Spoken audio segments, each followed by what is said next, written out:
It's Wednesday, September 24th, 2014. This is Arizona Mining Review. I'm your host, Lee Allison, here at the Arizona Geologic Survey in Tucson. And joining us today, as he does every month from our headquarters in Phoenix, is Nyal Niemuth, the chief of our Economic Geology section. And Nyal, welcome back. I understand you had a great vacation in South Africa, but you're back in the office and having to deal with reality again. It's a tough adjustment, but it's good to be back. All right. Well, great. Well, we'll catch up on your stories about South Africa some other time. But while you were gone, there was a lot of activity in the mining sector. Some takeovers, some bankruptcies, some interesting economic developments. So you want to run through what you think some of the big items were this past month? We might like to start with another, the theme we had last few months has been the mergers and acquisitions. And so I guess that could be a good place to start. Okay, well, there was a big one up in the Florence area, Curious Resources, and what's going on there? Yeah, we got an announcement from a company called Taseko Mines of a friendly acquisition of Curious. And if you read through some of the details or you learn more about the two companies, perhaps that wasn't too surprising, as they're both affiliated with the same parent company, Hunter Dickinson. Ah, okay. And for those viewers who may not be familiar with it, do you want to walk through Curious and the in situ copper project they have and some of the history? They've had some real challenges getting the permitting and the approval process. And so I'd like to also hear how much of that has had an impact and maybe pushed them into this merger activity. Yeah, that's an interesting angle I don't know too much about, but let's go back to some of the background.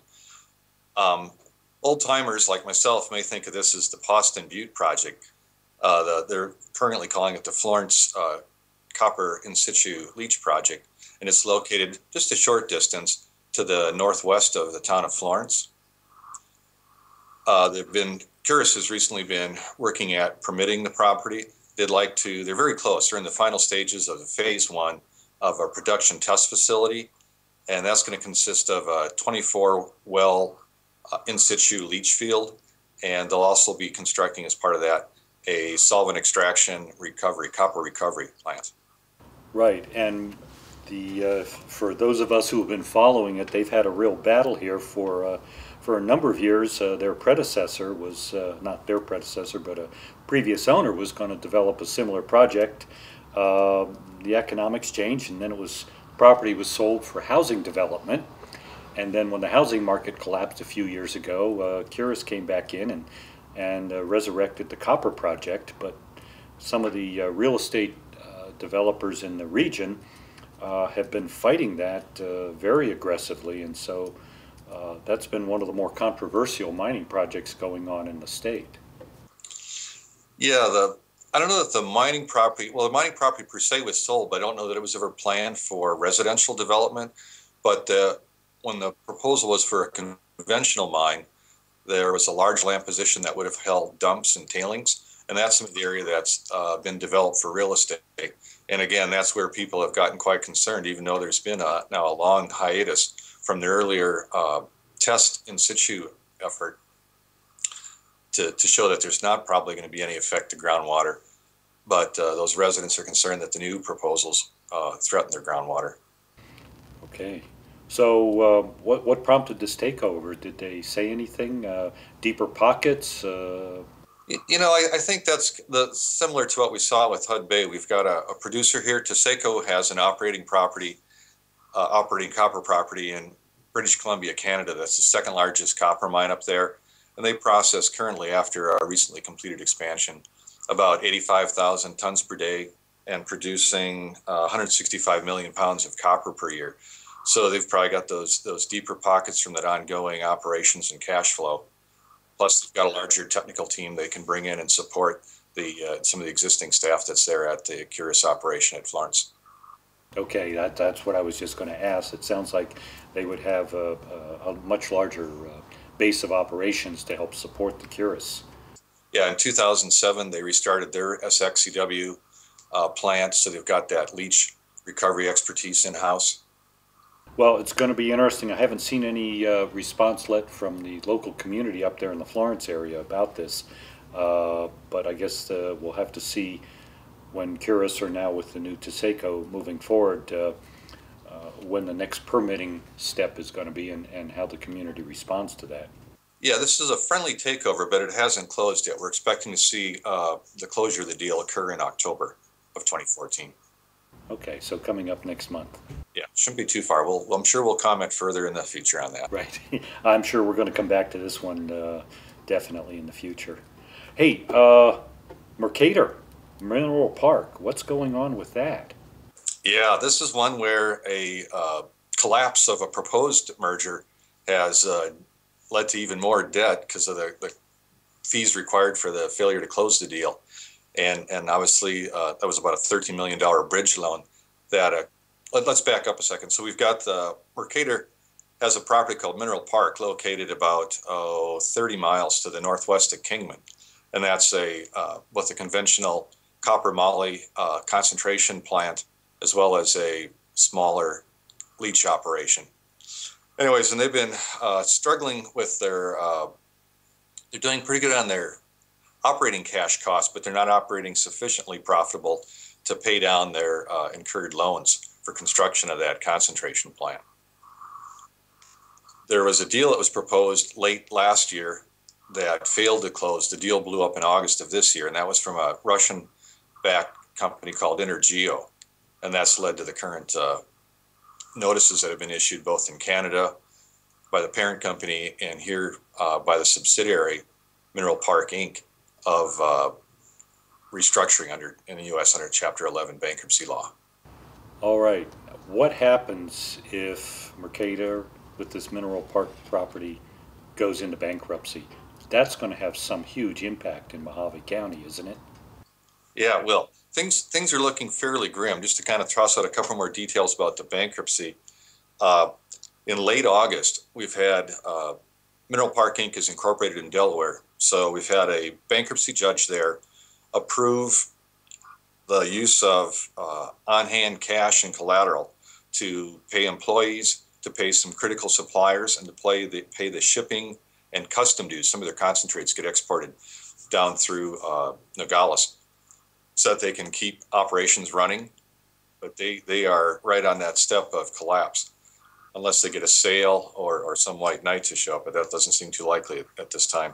And why not? It sounds like it's still a viable property. They just need some cash, or is it the profitability, the margins are just too small to really make it attractive to anybody right now? Yeah, that debt burden is pretty high given their profit margin. So they've been struggling. And so we'll know more. So that approval is granted in late August, but in October, we're going to have more decisions by the court to see whether they'll grant the requests of the debtors or they'll let the creditors rule. So we'll see where that swings. And yeah, back to your query, that's a really, really important point and quite important to Mojave County. The Mineral Park operation employs about 415 employees and is the second largest employer. So that would have a huge impact on Mojave County and especially on the Kingman area. Second largest employer in Mojave County. And I would imagine the salaries that people make there are probably well above what the average for jobs are in that area. They certainly are. And it'd be a significant blow as well to our copper and moly production. Not the largest copper producer, but they made about 35 million pounds of copper last year, but perhaps even more significantly, nearly 10 million pounds of molybdenum. So we'll be staying tuned to see where that goes. Yeah, let's keep an eye on that one. That's a big impact for the state in many ways. Okay. Well, something going on in uranium, I understand. You've got an announcement coming out from Uranium Energy. Yeah, it's a bit of a teaser, as these things often are. We have to run through some economic evaluations and see how projects look, and then the companies have a better time to pull back if they want to go forward with the plans proposed in those preliminary assessments, or if they want to modify those. And so Uranium Energy has reported that they've completed an assessment that shows that the Anderson mine, which is located midway between, say, Wickenburg and the Colorado River, it's just south of the Bill Williams drainage, has potential to produce over a 14-year mine life at an average production rate of about 1 million pounds a year. To have a net present value of $142 million, a net present value, I'm sorry, that was with a discount rate of 10%, and just an immediate net present value of about $100 million.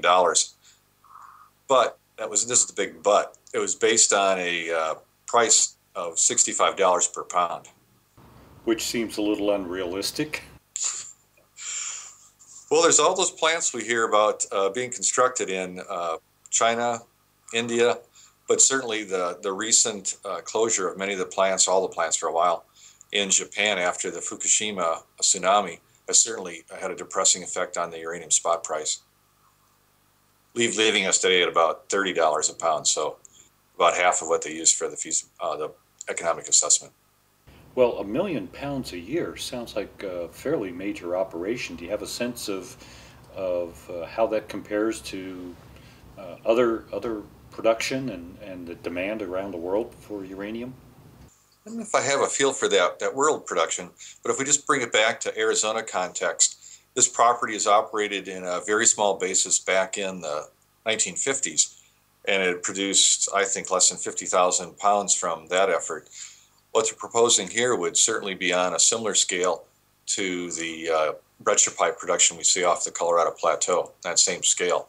And in fact, that's what they proposed here, is that they would do a heap leach with an acid leach, and then they would make a uranium resin product that they would ship to the only operating uranium refinery in the U.S., and that would be up to Blanding, Utah Energy Fuels Facility.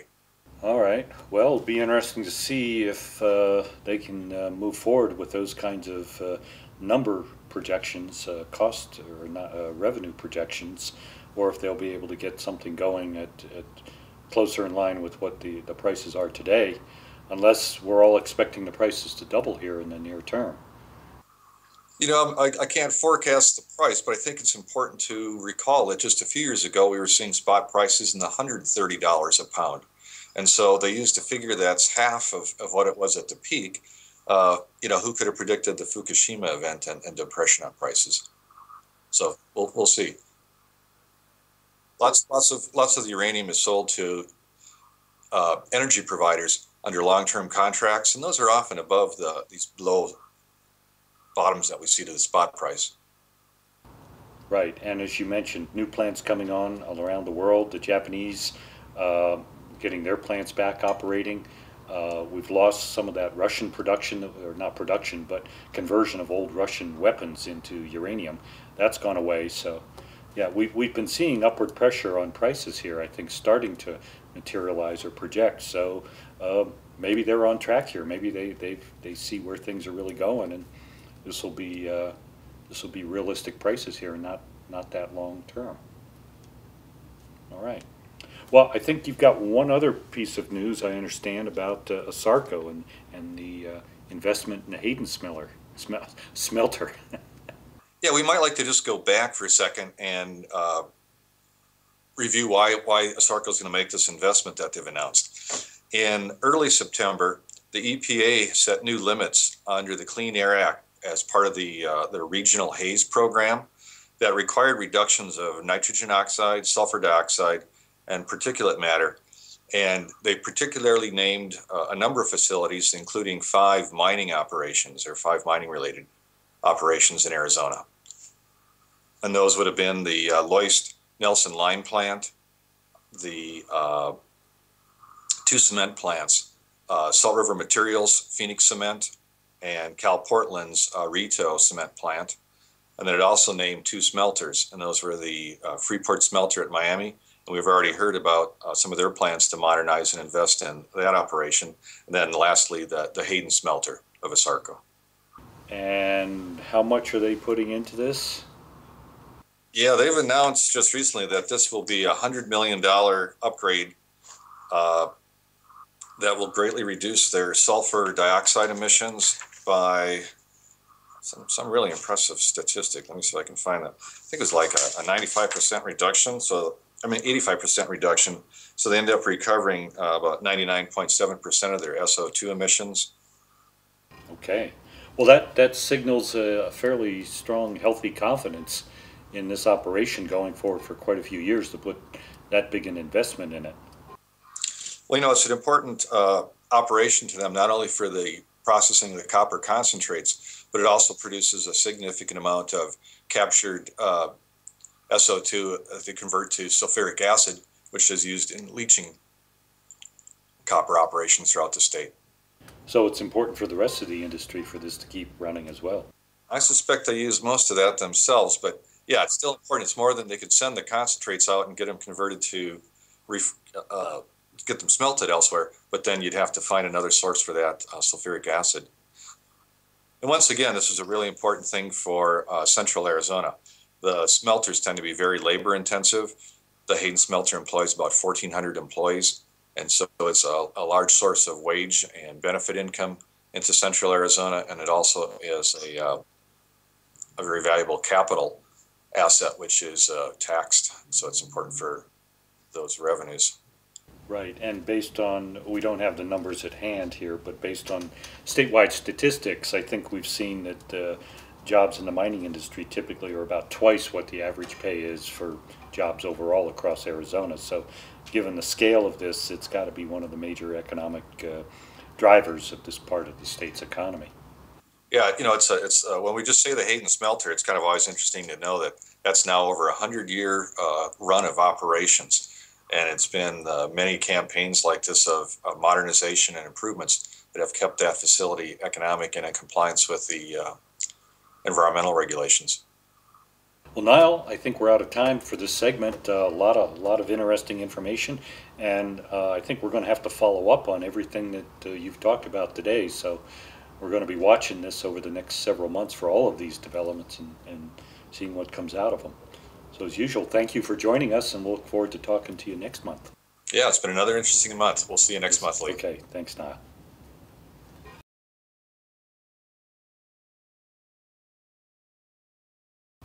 Well, joining us now online is Chris Keane, who's the Director of Communications and Technology at the American Geosciences Institute in Alexandria, Virginia. So Chris was just up at the American Institute of Professional Geologists annual meeting in Prescott, Arizona, and gave a talk that really captured our attention, and we wanted to share some of the highlights. Chris, the talk you gave was State of the Geoscience Workforce Today and a look at its evolution through 2050.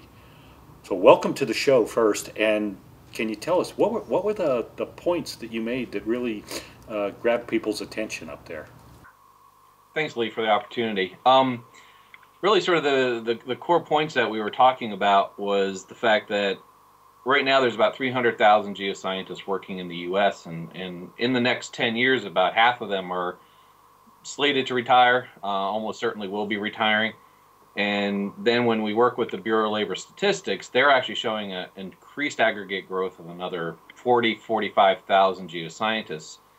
And when you take both the retirements, this additional growth, and then you look at the production out of the universities in the U.S., we're looking at, by about 2022, a deficit of geoscience talent in the U.S. of, about 100 to 140,000 people. And really one of the key issues there, right now in many sectors in the geosciences, we have a job boom. Other areas are lagging a little bit. But this aggregate growth we're seeing across a lot of STEM fields because of retirements is going to become an increasing challenge. And in particular, in the mining industry, for instance, it has been a bit softer than many of the other areas in the geosciences. But one of the things that we're hearing from investment bankers on Wall Street, venture capitalists, when they inquire about workforce, is two things. One is the labor supply seems to be very uneven in the sense that there are some specific commodity areas where there is a shortage of talent, and folks are not necessarily lane shifting by commodity into if things are slow. But the other side is they're very concerned. Some of these are very long developmental projects, 10-year kind of time horizons, and they're becoming very reticent on making the investments. They're confident in the technical understanding of these prospects, whether they're minerals or energy, but they're concerned about the available technical workforce 10 years down the line and whether or not it will be still available to complete the projects and get them into full production. Well, Chris, I know one of the slides you showed mining actually having probably about a 6% decline in growth in employment here over the next well, up through 2022.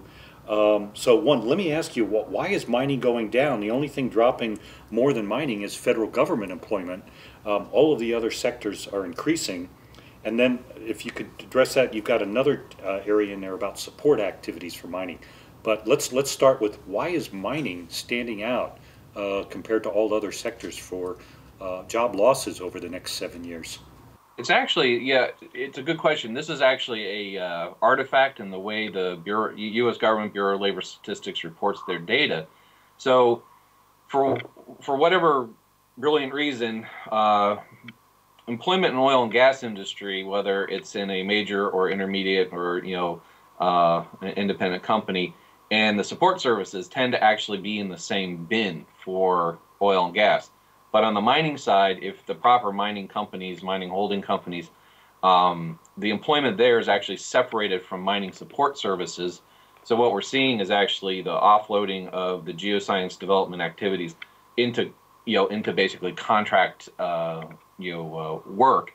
Could be from one mining company to another, but it's the role that they're playing in the in that relationship. So really, to look at the mining industry prospects, you need to really sort of add those two numbers, offsets it, and it shows a modest growth into the future based on those BLS numbers. So it's really more of an accounting issue. Okay, so that helps. When I look at your numbers for support activities for mining, which now I understand to be consultants rather than people directly based in mining, so that's going up, it looks like, in the 17 or 18% range, whereas direct employment is dropping 6%. So we may be looking at perhaps a 12% or so increase in geology jobs, geoscience jobs in the mining sector, just different roles that people are going to play, it sounds like. Okay, okay. Well, what's going to happen? How are we going to fill these 140,000 jobs or so in the geosciences that you're projecting here in the next 7 or 8 years? Where are they going to come from? Well, I think that's the big question. It's one of the things what we're spending time working on. Really, traditionally there's three ways that these kinds of labor deficits are handled. The first thing is you have a reduction in economic activity, and that comes back to this idea of folks in the investment community not making the investments, and therefore the activity actually never materializes, which is that the BLS is projecting forward. That's I think the most unfortunate possible situation. The other thing is substitution, and historically, I think as you've seen through your career too, Lee, engineers a lot of time are platooned into roles in the geosciences to make a lot of the sort of operational decisions and activities. So there's some substitution that can occur between technical fields. But the one big thing that we've noticed, and this is particularly on the energy sector, is actually engaging actuarial scientists, so really accountants in a lot of ways.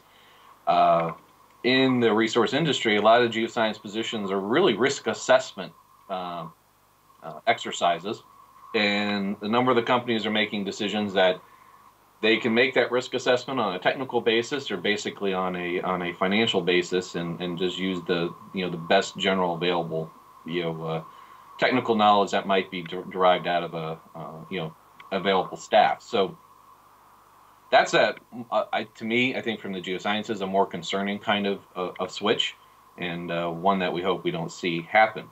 The other big thing, and this is really, I think, we see this particularly in the energy industry, is innovation. Innovation can close a lot of these gaps. So someone out there, as you see a drop in the available, labor market, we're not, these aren't people that are actually processing things. It's a knowledge process. So new inventions, new concepts can help offset some of that labor. And in the energy industry, they have largely pegged it at about 3% per year. They can replace the equivalent of 3% of their geoscientists based on innovation and new technologies. And even with that kind of increase in efficiency, it still is, they're still hiring pretty aggressively. Wow. some of the analyses you've done also, I think, look at where we're importing talent from overseas. And it looks like the U.S. In general is importing international talent from a number of sectors around the globe. Do you think there's enough capability and enough interest that the international market will be able to supply some or all of the big gap we're seeing in the U.S.? Now, one of the big things, we ran a study on behalf of the International Union of Geological Sciences in cooperation with a lot of the surveys around the world, and trying to understand the dynamics of that workflow. And I think the biggest thing that we find on a global market is sort of what I would say is the journeyman geologist, and what the concept of nationality of the geoscientist is. We find that there's a lot of very highly mobile individuals, and they move to where the demand is. If you're in areas that require licensure, that obviously restricts one's movement.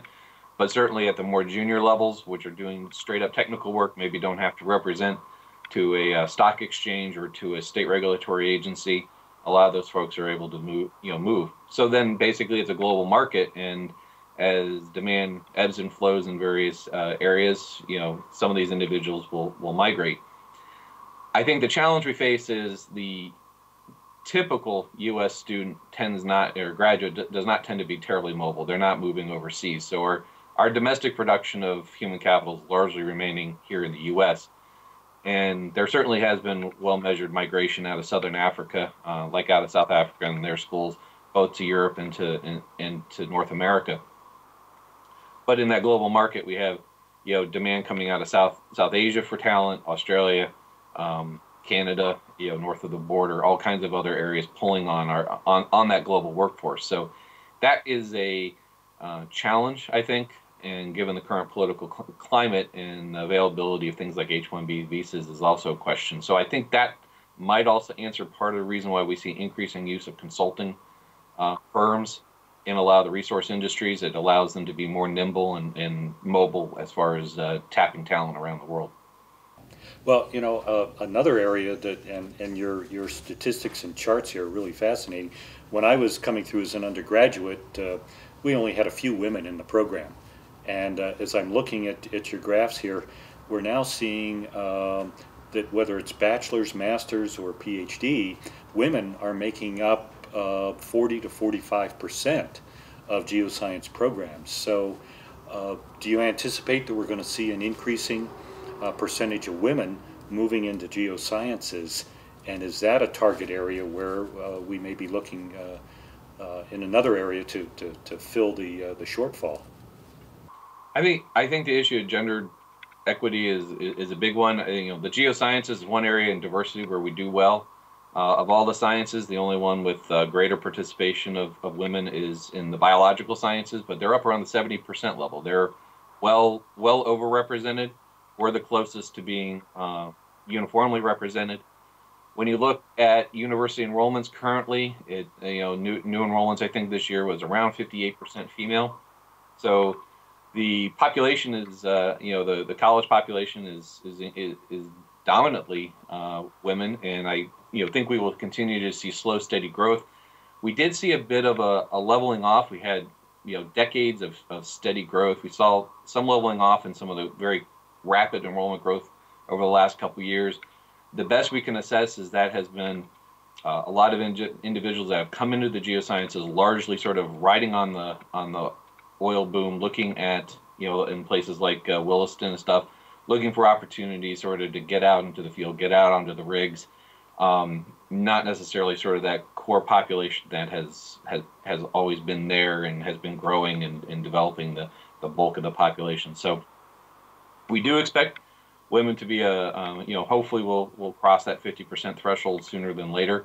That will be, that population, the minority population, that's where we need to be tapping the talent.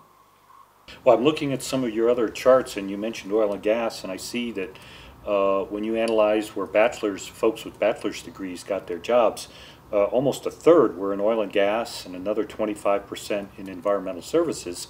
Mining, only 6% of bachelor's degrees in geosciences went into mining. when I look at masters, you've got 2% going into mining, 59% into oil and gas, and I think most people recognize oil and gas has historically gone after the master's level. And then another big shift at the doctorate level, PhDs 26% going into oil and gas and nearly half going into universities, and again mining only at 6%. So coming at it from the mining perspective, if we've got a shortage of geoscientists worldwide, and if the mining sector's traditionally only drawing anywhere from 2 to 6% of the community, what do you think about the possibility if mining was either upping salaries or competing in other ways, that they're still going after such a small part of the workforce that mining might be able to fill its jobs if it was able to compete perhaps more with oil and gas at the salary level? Is that a reasonable scenario? Yeah, I think we're seeing the rapid growth we've seen recently in bachelor's recipients moving into oil and gas is reflecting of a bit of strategic change that's occurring. We're seeing more use of bachelor's graduates, what I would call sort of triage science, giving them very basic jobs, doing seismic interpretation, say looking at something that might be, is there something interesting or is there something not interesting going on in a specific interpretation? And then they basically, if it's not interesting, they can discard it. If there may be something going on, then it's moved up to more experienced personnel. So there's a bit of a new niche of employment that's going on that's sort of drawing in additional bachelors. That is warping, obviously, the salary field for bachelor's recipients. The other side of it, too, though, is I think one of the things that we've discovered is in that slice for environmental, slice for oil and gas, there's a lot of very gray zone in what jobs are what. Some people are doing some of the environmental work in the oil and gas, and they're counted as oil and gas or maybe environmental.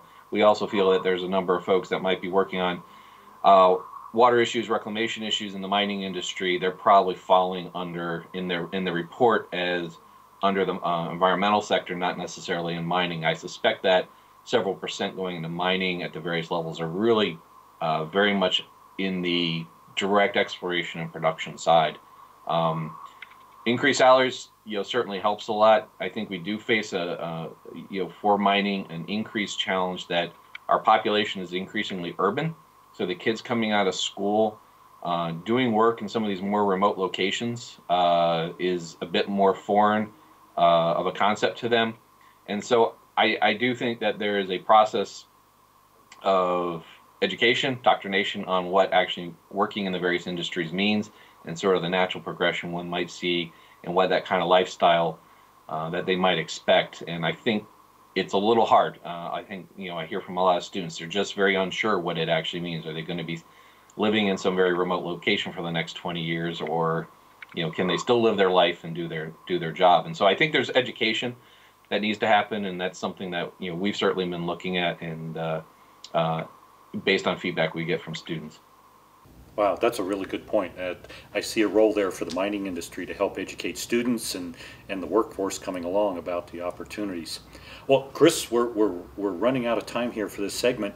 Let me ask, is there anything really that I've missed that you want to bring up, or is there anything that you want to say to prospective geoscience students out there about the future?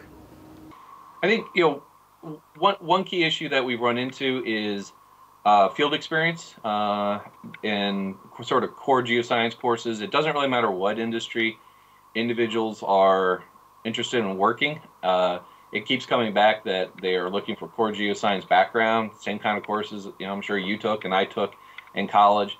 But the other side is, field experience still continues to be a big differentiator in employability.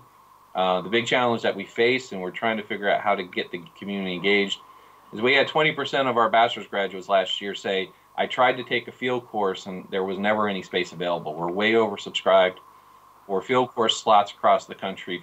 There are more and more field camps being open. That's a big change from even 10 years ago, but we're still not actually meeting the demand out there.